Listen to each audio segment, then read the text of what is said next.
तो इस वीडियो में बच्चों आज हम देखने वाले हैं एनसीईआरटी के एक्सरसाइज के सॉल्यूशन को। तो चलिए शुरू करते हैं। यहाँ पर पहला क्वेश्चन आपका दिया गया है, why should a magnesium ribbon be cleaned before burning in air. मतलब कोई मैग्नीशियम रिबन अगर दिया गया है तो उसको जलाने से पहले जो है साफ क्यों किया जाता है, ये क्वेश्चन पूछ रहा है। तो अब ये जानिए कि यहाँ पर ऐसा क्यों किया जाता है। तो इसका रीज़न ये दिया जाता है कि जो मैग्नीशियम होता है ये एक रिएक्टिव होता है मेटल। जब ये जो है स्टोर किया जाता है तो एयर के साथ ये ऑक्सीडाइज हो जाता है और ऐसे में जो उनका सरफेस होता है इस पर मैग्नीशियम ऑक्साइड बन जाता है। अब जब मैग्नीशियम ऑक्साइड का लेयर बन जाता है उनके सरफेस पर मेटल के, तो ये जो आपके होते हैं मैग्नीशियम ऑक्साइड ये जो है काफ़ी स्टेबल होते हैं और उसके साथ ही साथ ये जो है आगे मैग्नीशियम के साथ रिएक्शंस को नहीं होने देते हैं। यानी कि जो आपका मैग्नीशियम है जब तक मैग्नीशियम ऑक्साइड का सरफेस उसके ऊपर है तब तक वो नहीं जल सकता। तो अब रिएक्शंस को कम्प्लीटली करने के लिए किया जाता है कि जो आपका यहाँ पर मैग्नीशियम रिबन होता है उसको रगड़ के साफ किया जाता है। तो जब आप रिएक्शंस कराते हैं तब जाकर आपका क्या होता है, मैग्नीशियम आपका रिएक्ट करता है ऑक्सीजन के साथ, ठीक है, इसलिए उसे रगड़कर साफ किया जाता है। यहाँ पर आंसर में आपका दिया गया है। अब चलिए दूसरे क्वेश्चन की बात करते हैं। दूसरा क्वेश्चन आपका दिया है, right the balance equation for the following chemical equation. पहला कह रहा है हाइड्रोजन प्लस क्लोरीन, देता है आपको क्या, हाइड्रोजन क्लोराइड।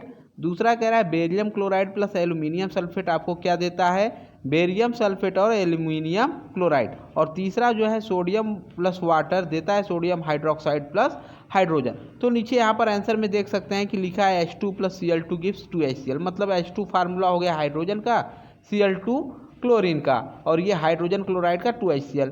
इसी तरह से जो है नीचे भी आपका बेरियम क्लोराइड BaCl2 होता है, एल्यूमिनियम सल्फेट Al2SO4 का थ्राइस, वैसे ही बेरियम सल्फेट BaSO4 का थ्राइस BaSO4 और एल्यूमिनियम क्लोराइड AlCl3। और लास्ट ऐसे ही जो है सोडियम और वाटर के लिए भी दिया गया है, ठीक है। आगे चलते हैं तीसरे क्वेश्चन के लिए, देखते हैं क्या दिया है। कह रहा है कि right a balance chemical equation with the state symbol for the following reaction.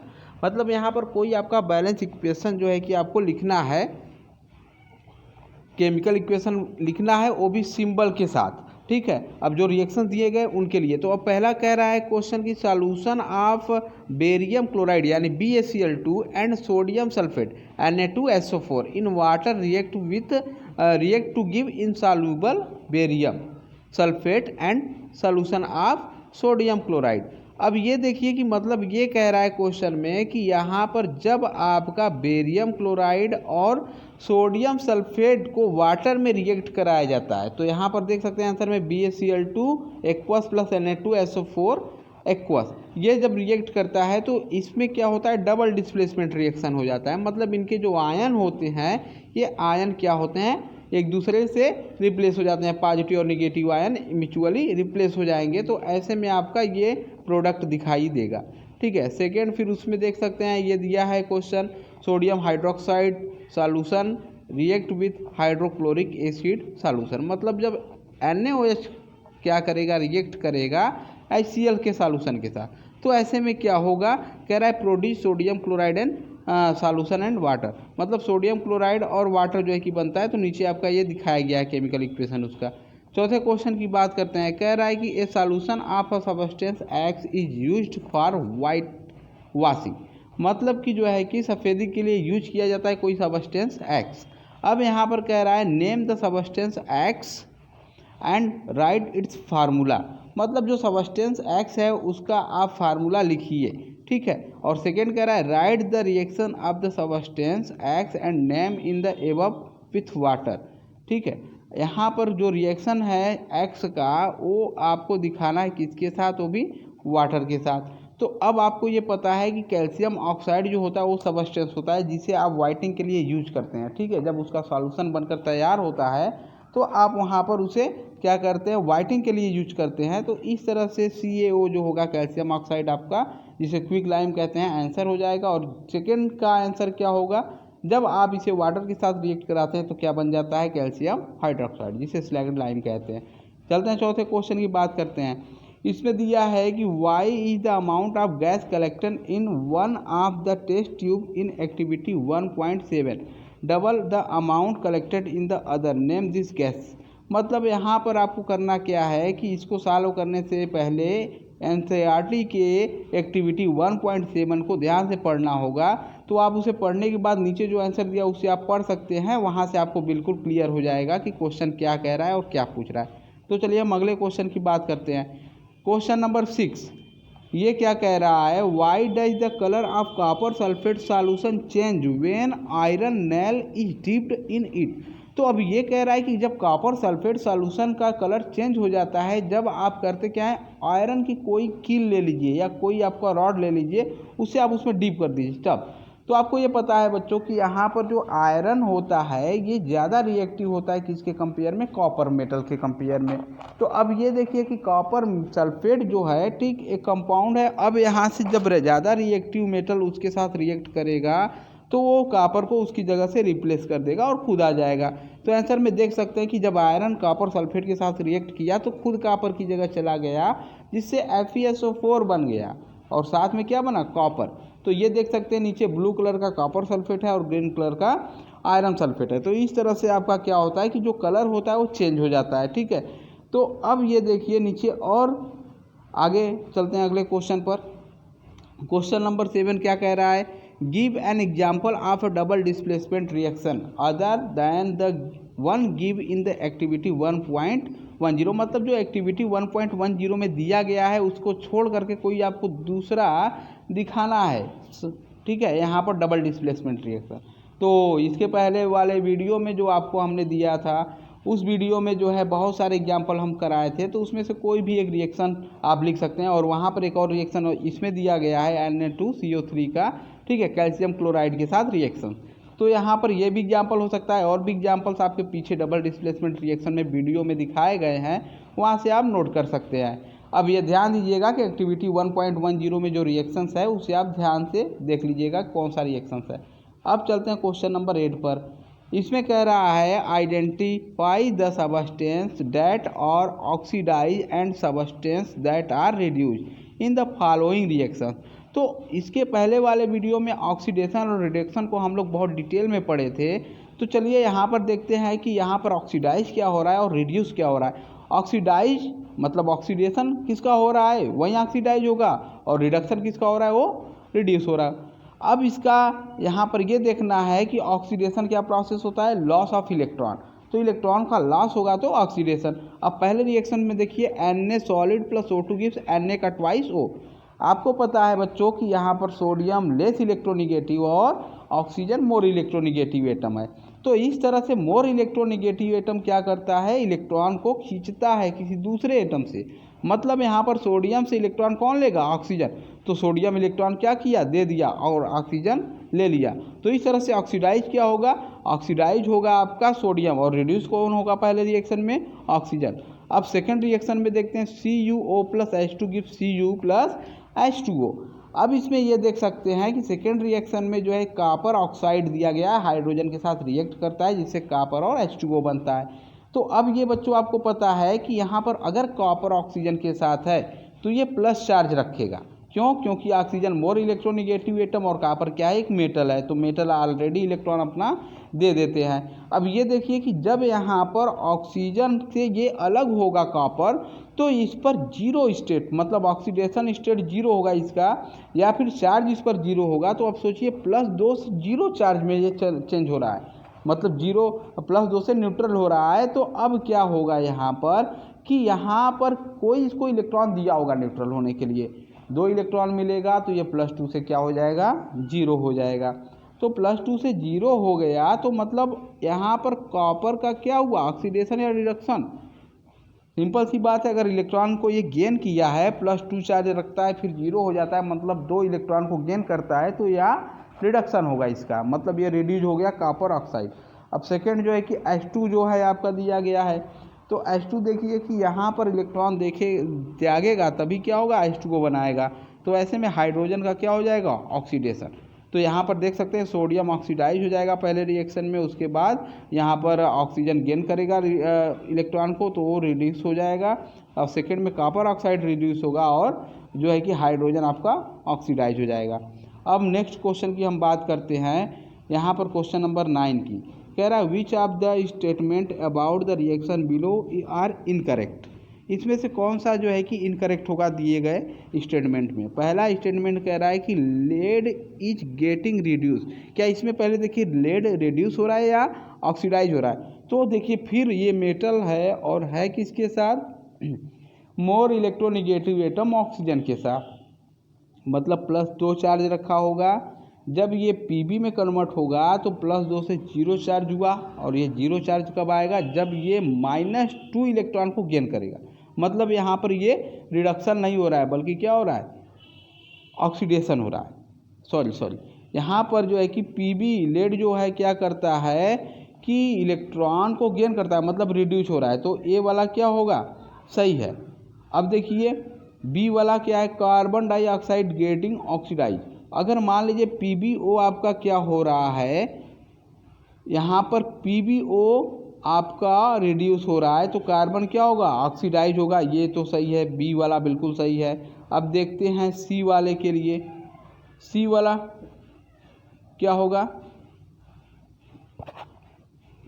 Sorry इसमें थोड़ा समझने में प्रॉब्लम हो गया। ये देखिए कि PbO पूरा PbO क्या होगा आपका, रिड्यूस होगा और कार्बन केवल क्या होगा, ऑक्सीडाइज होगा। अब जबकि पहला स्टेटमेंट कह रहा है lead is getting reduce, lead नहीं बल्कि क्या होगा, PbO आपका ऑक्सीडाइज होगा।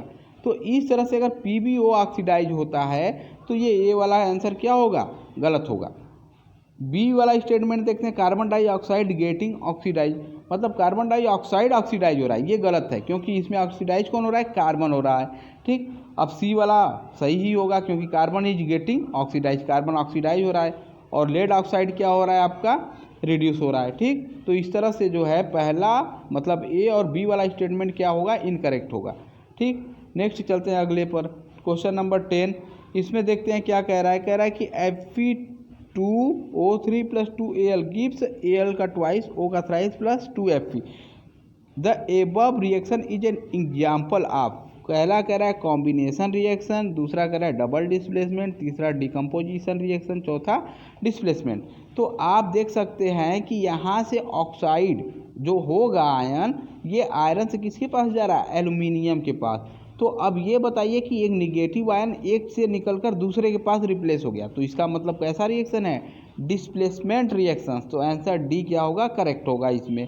ठीक, क्वेश्चन नंबर 11 देखते हैं, कह रहा है what happen when dilute HCl hydrochloric acid is added to iron filing. Tick the answer, correct answer. ठीक, अब ये देखिए मतलब HCl जो होता है जब आयरन के साथ ऐड किया जाता है HCl का डाइल्यूट सॉल्यूशन तो क्या होगा, सिंपल सी बात है, HCl अगर Fe के साथ जो है कि मिलाया जाता है तो यहाँ पर हाइड्रोजन जो होता है लेस रिएक्टिव होता है Fe के कंपेयर में। जो आपको एक्टिविटी सीरीज दिखाई गई थी या इलेक्ट्रोकेमिकल सीरीज दिखाया गया था उसमें आप देख सकते हैं कि आयरन क्या था, ऊपर था और हाइड्रोजन नीचे था। तो इस तरह से इस रिएक्शंस में आयरन क्या करेगा, हाइड्रोजन को रिप्लेस कर देगा। मतलब रिएक्शंस में जो बनने वाले हैं प्रोडक्ट FeCl2 बनेंगे और उसके साथ क्या बन जाएगा, H2 जो कि HCl से निकल कर आएंगे। नीचे आपका दिखाया गया है। क्वेश्चन नंबर 12 देखते हैं, इसमें दिया गया what is a balance chemical equation, why should chemical equation be balance. मतलब यहाँ पर जो है कि बैलेंस केमिकल इक्वेशन क्या होता है और इसे बैलेंस क्यों किया जाता है, ये पूछ रहा है क्वेश्चन में। तो आपको पता है बैलेंस इक्वेशन क्यों, यहाँ पर बैलेंस इक्वेशन क्या होता है, ऐसे इक्वेशन जिसमें जो है लेफ्ट हैंड साइड और राइट हैंड साइड के जो होते हैं सबस्टेंस के मालिक्यूल के एटम जो होते हैं उनके नंबर क्या होते हैं, सेम होते हैं। अब बैलेंस क्यों किया जाता है, बैलेंस इसलिए किया जाता है जिससे कि क्या हो कि टोटल मास ऑफ रिएक्टेंट और टोटल मास ऑफ प्रोडक्ट क्या हो जाए, इक्वल हो जाए। मतलब जितना आपके पास रिएक्टेंट है उतना ही आपका क्या बनना चाहिए, प्रोडक्ट। अगर आप बैलेंस उसको नहीं करते हैं तो ये जो लॉ होगा, law of conservation of mass, ये आपका फॉलो नहीं किया जाएगा। ठीक है, इसलिए उसको बैलेंस करना ज़रूरी है। अब अगले क्वेश्चन की बात करते हैं, कह रहा है translate the following statement into chemical equation and then balance them. तो अब यहाँ पर आपको करना क्या है कि केमिकल इक्वेशन को लिखना है और उसके साथ उसे बैलेंस करना है, तो ये आप लोगों को करना है। ठीक, अब नेक्स्ट जो है कि यहाँ पर चलते हैं, यहाँ पर 14 वाला क्वेश्चन कह रहा है balance the following chemical equation. यहाँ पर बैलेंस आपको केवल केमिकल इक्वेशन में करना है, तो बैलेंस करना आपको बताया गया है, आप इसे बैलेंस कर सकते हैं। क्वेश्चन नंबर 15 देखते हैं, कह रहा है right the balance chemical equation for the following reactions.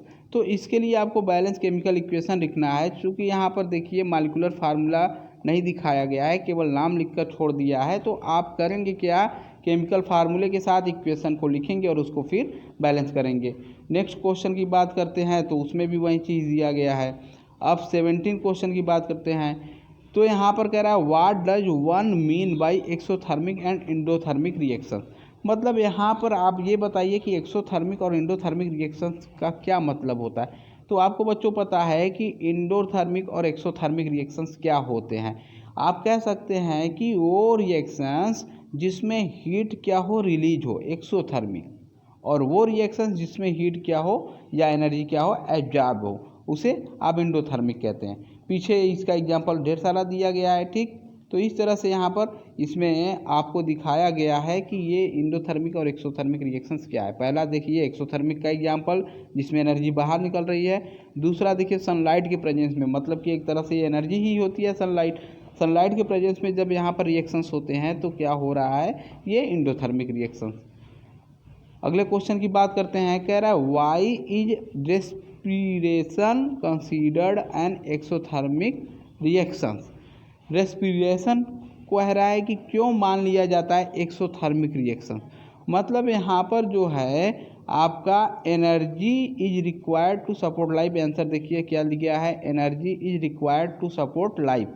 मतलब जो है एनर्जी आपकी रिक्वायर्ड होती है किसके लिए, लाइफ के लिए। तो कह रहा है energy is our body is obtained from the food we eat during digestion. Large molecules of food are broken down into simpler substances such as glucose. Glucose combine with oxygen in the cell and provide energy. The special name of this combustion reaction is respiration. अब मतलब यहाँ पर ये आपको दिखा दिया है कि ये जो रेस्पिरेशन होता है ये रिएक्शंस क्या होता है, तो ये आपको ये बता दिया। अब इसमें क्या होता है कि एनर्जी रिलीज होती है, ठीक है, पूरे प्रोसेस में एनर्जी रिलीज होती है, इसलिए इसको क्या कहा जाता है, एक्सोथर्मिक प्रोसेस। ये सोचिए कि अगर एनर्जी वहाँ से रिलीज नहीं होती तो आपको बॉडी को मिलेगा कहाँ से, आपकी बॉडी को एनर्जी तभी मिलेगी जब वहाँ से ये जो प्रोसेस होते हैं इसमें एनर्जी रिलीज होगी। तो डेट्स वाई इस तरह से आप कह सकते हैं कि जो आपका रेस्पिरेशन होता है प्रोसेस, ये क्या होता है, एक्सोथर्मिक रिएक्शंस होता है, ठीक है। नेक्स्ट अगले क्वेश्चन की बात करते हैं, क्वेश्चन नंबर 19। तो ये देखते हैं क्वेश्चन नंबर 19 क्या दिया गया है। क्वेश्चन नंबर 19 कह रहा है why are decomposition reaction called the opposite of combination reaction, write equation for this reaction. तो बच्चों आप लोग डिटेल में पढ़े थे कि डिकम्पोजिशन रिएक्शंस क्या होता है, जब आपके होते क्या है कि कोई एक सिंगल मॉलिक्यूल दो या अधिक जो है कि सब प्रोडक्ट मॉलिक्यूल में ये क्या होते हैं, ब्रेक डाउन हो जाते हैं, तो ऐसे में डिकम्पोजिशन रिएक्शंस। और दूसरी ओर जो है कि इसके अपोजिट ऑफ कॉम्बिनेशन रिएक्शंस को भी पढ़ते हैं कि जब यहाँ पर क्या होगा कि दो या उससे अधिक मॉलिक्यूल जब आपके रिजेक्ट कर जाएंगे और किसी सिंगल प्रोडक्ट में कन्वर्ट हो जाएंगे तो रिएक्शंस को आप क्या कहते हैं, कॉम्बिनेशन रिएक्शंस। तो इस तरह से दोनों क्या होते हैं, एक दूसरे के अपोजिट माने जाते हैं। अब इसमें जो है कि दिखाया गया है एग्जाम्पल में कि डिकम्पोजिशन रिएक्शंस क्या है, ए बी कोई है वो ए और बी में कन्वर्ट हो गया है, ठीक है, जैसा कि यहाँ पर दिखाया गया एग्जाम्पल। अब देखिए इसका अपोजिट रिएक्शंस दिखा दिया गया है, ठीक है, अपोजिट रिएक्शंस कॉम्बिनेशन रिएक्शंस दिखाया गया है, ठीक है, H2 + O2 गिव्स 2H2O। तो इस तरह से जो है कि ये आपका क्या होता है, एक दूसरे के अपोजिट माना जाता है। नीचे और भी एग्जाम्पल एक दिखा दिया गया, थर्मल डिकम्पोजिशन। थर्मल डिकम्पोजिशन का मतलब जो हीट के इफेक्ट में क्या हो, डिकम्पोजिशन रिएक्शंस हो, उसे आप थर्मल डिकम्पोजिशन रिएक्शंस कहते हैं। तो ये आपका नीचे दिखा दिया गया है। चलिए नेक्स्ट क्वेश्चन की बात करते हैं। क्वेश्चन नंबर 20 कह रहा है what is the difference between displacement and double displacement reactions, right equation for these reactions. आपको डबल डिस्प्लेसमेंट और डिस्प्लेसमेंट रिएक्शंस के बीच डिफरेंस बताना है। तो आपको पता है कि डिस्प्लेसमेंट रिएक्शन और डबल डिस्प्लेसमेंट रिएक्शंस क्या होते हैं, ठीक है। तो इस तरह से आप एग्जाम्पल के साथ उसे एक्सप्लेन कर सकते हैं। आपको पता है कि डिस्प्लेसमेंट रिएक्शंस में क्या होता है कि कोई एक रिएक्टिव मेटल, ठीक है, दूसरे लेस रिएक्टिव मेटल को उसके कंपाउंड से रिप्लेस कर देता है। जबकि डबल डिस्प्लेसमेंट रिएक्शन में क्या होते हैं कि दो आपके रिएक्टेंट मॉलिक्यूल होते हैं, सबस्टेंस होते हैं, और उनके जो आयंस होते हैं म्यूचुअली क्या होते हैं, रिप्लेस हो जाते हैं एक दूसरे के साथ। तो ऐसे में जो रिएक्शंस होता है उसे आप क्या कहते हैं, डबल डिस्प्लेसमेंट। तो दोनों के बीच यही जो होता है मेन डिफरेंस होता है। ठीक, नेक्स्ट क्वेश्चन की बात करते हैं 21। कह रहा है in the refining of silver the recovery of silver from silver nitrate solution involve displacement bye copper metal, write down the reaction involve. मतलब यहाँ पर कह रहा है कि जब आप रिकवर करते हैं सिल्वर को सिल्वर नाइट्रेट सॉल्यूशन से, तो इसमें डिस्प्लेसमेंट रिएक्शंस जो इन्वॉल्व होता है उसके लिए आपको क्या करना है, रिएक्शंस दिखाना। तो अब ये आपको पता है कि अगर सिल्वर नाइट्रेट दिया है मतलब AgNO3, अब इसको रिकवर करना है सिल्वर नाइट्रेट से, मतलब कि इससे अधिक रिएक्टिव मेटल के साथ आप रिएक्शंस करा दीजिए, मतलब कॉपर के साथ करा दीजिए, सिंपल सा। तो ऐसे में क्या होता है कि रिएक्शंस जो होता है ये डिस्प्लेसमेंट रिएक्शंस हो जाता है और उसमें आपको प्रोडक्ट क्या मिलता है, सिल्वर। तो ये आपका रिएक्शन दिखाया गया है। नेक्स्ट कह रहा है question number 22, what do you mean by the precipitation reaction.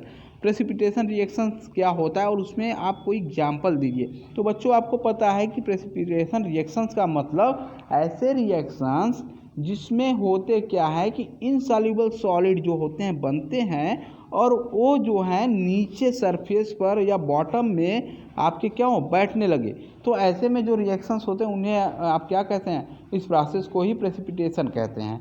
ठीक, अब नीचे एग्जाम्पल आपका दिखाया गया है कि यहाँ पर आपका सोडियम कार्बोनेट रिएक्ट करता है कैल्शियम क्लोराइड के साथ, जिससे कैल्शियम कार्बोनेट और सोडियम क्लोराइड बनता है। तो इस तरह से आप देख सकते हैं कि ये जो एग्जाम्पल होगा ये एक प्रेसिपिटेशन रिएक्शंस का होगा जिसमें कैल्शियम कार्बोनेट प्रेसिपिटेट होगा।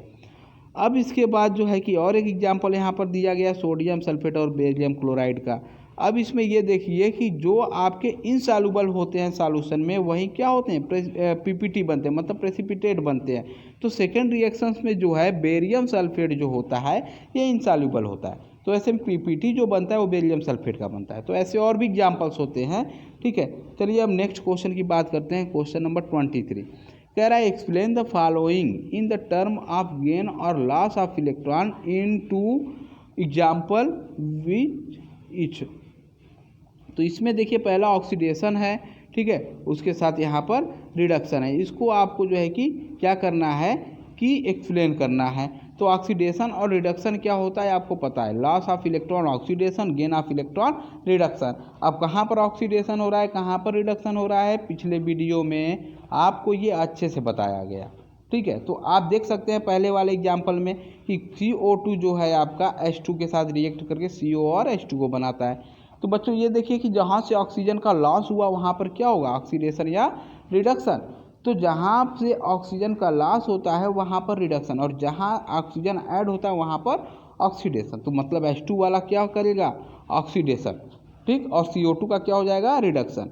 अब सेकंड में भी यही दिखाया गया है आपका। ठीक है, अब इसके बाद जो है एक और एग्जाम्पल नीचे दिया गया है CO2 + H2 gives CO + H2। अब इसमें देखिए कि CO2 से जो है आपका, सॉरी ये तो ऊपर वाला ही एग्जाम्पल है। अब इसमें आपका ऊपर Cu + O2 गिव्स CuO। अगर इस वाले रिएक्शंस में देखें तो इसमें कॉपर के साथ ऑक्सीजन ऐड हो रहा है, मतलब कॉपर का ऑक्सीडेशन, और ऑक्सीजन ऐड हो रहा है दूसरे के साथ, मतलब कि कॉपर क्या है, एक इलेक्ट्रोपॉजिटिव मेटल। तो इलेक्ट्रोपॉजिटिव मेटल जिसके साथ ऐड होता है उसका रिडक्शन। तो मतलब कॉपर के साथ ऑक्सीजन के साथ कॉपर ऐड हुआ तो ऑक्सीजन का क्या होगा, रिडक्शन। तो इस तरह से एक ऑक्सीडाइज होगा, दूसरा रिड्यूस होगा। तो बच्चों ध्यान देने वाली बात यह है कि जो ऑक्सीडाइज और रिड्यूस होते हैं सबस्टेंस वो आपको हमेशा रिएक्टेंट की तरफ मिलते हैं, ना कि प्रोडक्ट की तरफ। इसको ध्यान में रखिएगा कि हमेशा कहाँ मिलेंगे आपको, रिएक्टेंट की तरफ। जैसे कि यहाँ पर देखिए CO2 CO में कन्वर्ट हो रहा है, तो मतलब CO2 का क्या हो रहा है, यहाँ पर CO2 का हो रहा है आपका रिडक्शन, तो ये रिड्यूस हो गया। अब H2 किस में कन्वर्ट हो रहा है, H2O में, मतलब H2 का क्या हो रहा है, ऑक्सीडेशन। तो मतलब ऑक्सीडाइज कौन हुआ, H2। वैसे यहाँ पर कॉपर क्या हो जाएगा, ऑक्सीडाइज और O2 रिड्यूस। ठीक है, तो इस तरह से आपको आंसर देना है। अब नेक्स्ट क्वेश्चन की बात करते हैं 24 की। कह रहा है a shiny brown coloured element X, कोई साइन ब्राउन कलर्ड एलिमेंट होता है X on heating in air becomes black in colour. तो बच्चों ये ध्यान दीजिएगा कि जो कॉपर ऑक्साइड होता है ये क्या होता है, आपका ब्लैक कलर का होता है, और उसके साथ जो ये आपका कॉपर होता है ये साइन होता है, साइनी ब्राउन होता है। तो इस तरह से जो एलिमेंट एक्स होगा वो क्या हो जाएगा, कॉपर हो जाएगा। ठीक है, अब कह रहा है name the element x and black coloured compound form, मतलब आपको ब्लैक कलर जो कंपाउंड फॉर्म करेगा उसे बताना है और एक्स एलिमेंट को बताना है। तो इसको आप बिल्कुल याद कर लीजिए, ये बोर्ड एग्जाम में क्वेश्चन ऐसे मैक्सिमम पूछे जाते हैं। ठीक, तो इसमें देखिए कि यहाँ पर कॉपर आपका शाइनिंग ब्राउन कलर का होगा और ब्लैक कलर का उसका ऑक्साइड होता है। ठीक, अब नेक्स्ट क्वेश्चन 25 की बात करते हैं। कह रहा है why do we apply paint on iron articles. तो बच्चों आप कोरोजन पढ़ चुके हैं क्या होता है, मतलब क्या हो कि in the presence of air moisture और vapour of acid when metal are corroded, मतलब मेटल क्या होते हैं, ये कोरोटेड हो जाते हैं, मतलब इनका डिकेमेंट होने लगता है, हेरासमेंट होने लगता है। तो ऐसे में क्या किया जाता है कि उसके प्रिवेंटेशन के लिए आप वहाँ पर क्या करते हैं, उसमें पेंट या फिर ऑयल या फिर ग्रीस क्या करते हैं, लगाते हैं। तो अब यहाँ पर आयरन की बात कर रहा है, तो आयरन में जो होता है ये रस्टिंग होता है। ठीक है, तो रस्टिंग को क्या करने के लिए, प्रिवेंट करने के लिए आप करते क्या है, उसमें पेंट के साथ उसको कांटेक्ट में लाते हैं, मतलब यहाँ पर उसके सरफेस पर आप पेंट कर देते हैं जिससे कि वो मॉइस्चर और एयर के साथ क्या हो, संपर्क में ना आए, उनके साथ कांटेक्ट न बना पाए और आगे फर्दर क्या हो कि आगे से यहाँ पर रस्टिंग की प्रोसेस न होने पाए, इसलिए आप ऐसा करते हैं। अब नेक्स्ट 26 क्वेश्चन नंबर है, यहाँ पर कह रहा है oil and fat containing food items are flush with nitrogen. तो मतलब यहाँ पर जो है कि नाइट्रोजन गैस को oily and fatty containing food के साथ फ्लश किया जाता है। ऐसा क्यों किया जाता है, तो आपको बच्चों ये पता है कि यहाँ पर रेंसिडिटी जो प्रोसेस होती है उसमें जो फैट और ऑयली फूड होते हैं ये ऑक्सीडाइज हो जाते हैं इन the presence of air, air के कांटेक्ट में आएंगे, ऑक्सीजन के कांटेक्ट में जब ये आते हैं तो ऐसे में ऑक्सीडाइज हो जाते हैं। तो ऑक्सीडाइज होने से क्या होते हैं कि इनसे बैड स्मेल्स आने लगते हैं और ये जो है कि खाने के योग्य नहीं होते। तो इसलिए उनके प्रिवेंटेशन के लिए ठीक है क्या किया जाता है, नाइट्रोजन को उनके साथ मिक्स किया जाता है, क्योंकि नाइट्रोजन क्या होता है, एक एंटीऑक्सीडाइज्ड होता है। ठीक है, एंटी ऑक्सीडाइजिंग रिएजेंट। अब नेक्स्ट क्वेश्चन की बात करते हैं, क्वेश्चन नंबर 27। इसमें करा explain the following term with one example. ठीक है, इसमें कोरोजन और रेंसिडिटी को दिया है, तो रेंसिडिटी और कोरोजन को पिछले वाले वीडियो में बताया गया और यहाँ पर जो है कि उसके बारे में लिखा भी गया है। तो इस तरह से जो है कि आपका यहाँ पर एनसीईआरटी की एक्सरसाइज के सभी क्वेश्चन आंसर्स जो है कि सॉल्व होते हैं। ठीक है, तो चलिए बच्चों अगले वीडियो में फिर कुछ और क्वेश्चन की हम बात करेंगे जो कि किसी